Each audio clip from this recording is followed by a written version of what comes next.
Pastor Ed here with Daily Devotions for Thursday, September the 21st, 2023.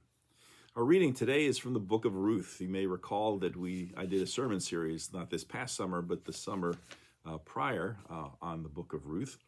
And reading is from the first chapter. So Naomi said, "See, your sister-in-law has gone back to her people and to her gods. Return after your sister-in-law." But Ruth said, "Do not press me to leave you or to turn back from following you.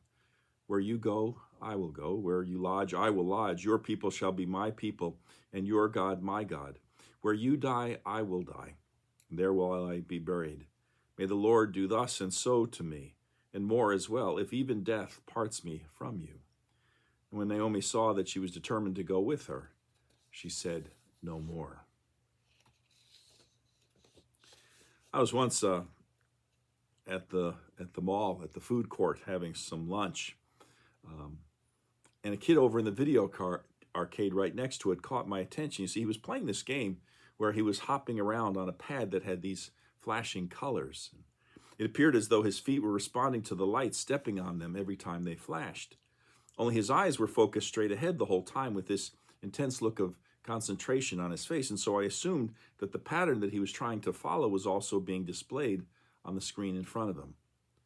Well, I ate my cheesesteak and fries and then drank down my Coke, not the healthiest lunch, I understand that.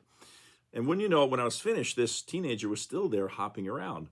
He looked like a kid who would have refused to do even a single jumping jack in phys ed class, but here he was jumping around in response to these flashing lights for a good 15 minutes or more without stopping. And it occurred to me sometimes that life is a lot like this. We jump automatically, it seems, in response to certain stimuli without even bothering to stop and think about them. Radio and television ads tell us what products to buy, and we then jump at the chance to buy them. Athletes and entertainers model certain lifestyles, and we jump at the chance to copy them. Experts inform us about the latest health or financial strategies, and we jump at their suggestions. Political parties even tell us how we should vote, and we jump to show our loyalty at the polls. So many times we do this without even thinking things through ourselves, without stopping to consider whether or not this product we're rushing out to buy, or this lifestyle we're attempting to emulate, or this strategy we're striving to adopt, or this candidate that we're committed to vote for even fits who we are and what we believe in. Someone once said we make our decisions and then our decisions make us. And in a similar vein, Jerry Falwell once said, "Don't ignore small decisions, for in small decisions you determine the big picture of your life." And he's absolutely right. The decisions we make, even the small ones, determine the big picture of our life. And so does it make any sense to automatically jump to a decision or jump to take some kind of action just because someone tells us to, like in the childhood game of Simon Says? No, of course not. The decisions we make and the lives that are then a direct consequence of those decisions should be ours and ours alone. And they should reflect our most deeply and strongly held beliefs. We call these values. I'll give you an example. In 1948, a man by the name of Truett Cathy opened a little restaurant in Georgia that ultimately became the Chick-fil-A chain. And from the very beginning, certain values were at the forefront of how they did business.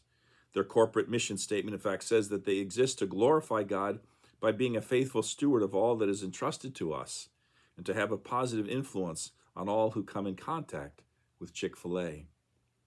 Nice words. And most big corporations have similarly profound statements, even if they don't always contain references to God. But here's the difference.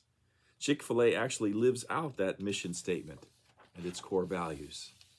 And one of the most important and obvious ways it does so is by closing its restaurants on Sundays, something that's almost unheard of. But the founder, Truett Cathy, wanted to ensure that every Chick-fil-A employee and restaurant operator had an opportunity to worship, spend time with family and friends, or just plain rest from the work week.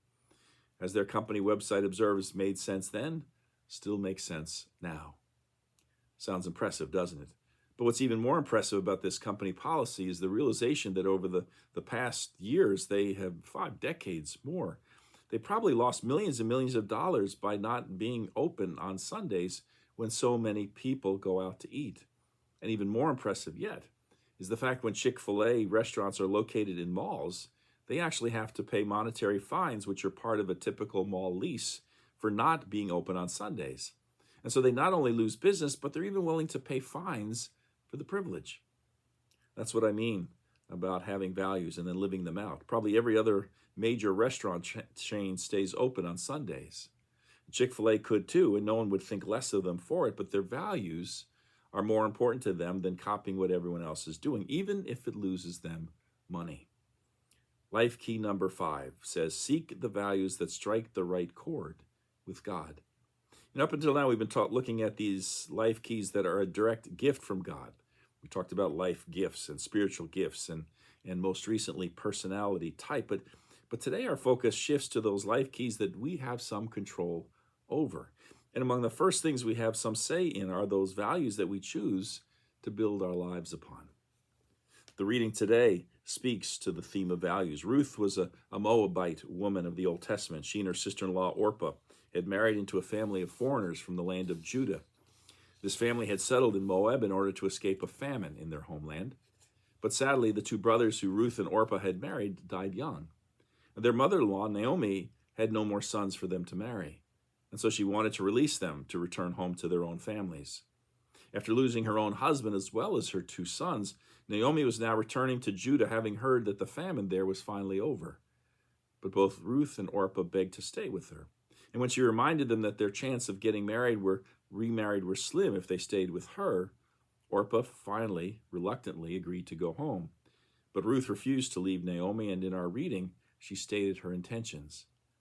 Obviously, it was a very painful decision for both daughters-in-law, but in the end, their respective decisions were based on a different set of core values. For Orpah, perhaps her family of origin or the thought of leaving the place where she'd lived her entire life or the traditions of her people were the deciding factors. But Ruth held a different set of values. To her, maintaining the relationship with her mother-in-law and the religious beliefs that she had accepted outweighed the loss of her homeland and culture. Ruth's decision, of course, ultimately led to a new marriage, one that established the family line that led to the birth of King David and ultimately to Jesus himself. As the writers of Life Keys point out, we don't know whether Orpah found happiness, but the Bible does not express that Orpah made a bad choice.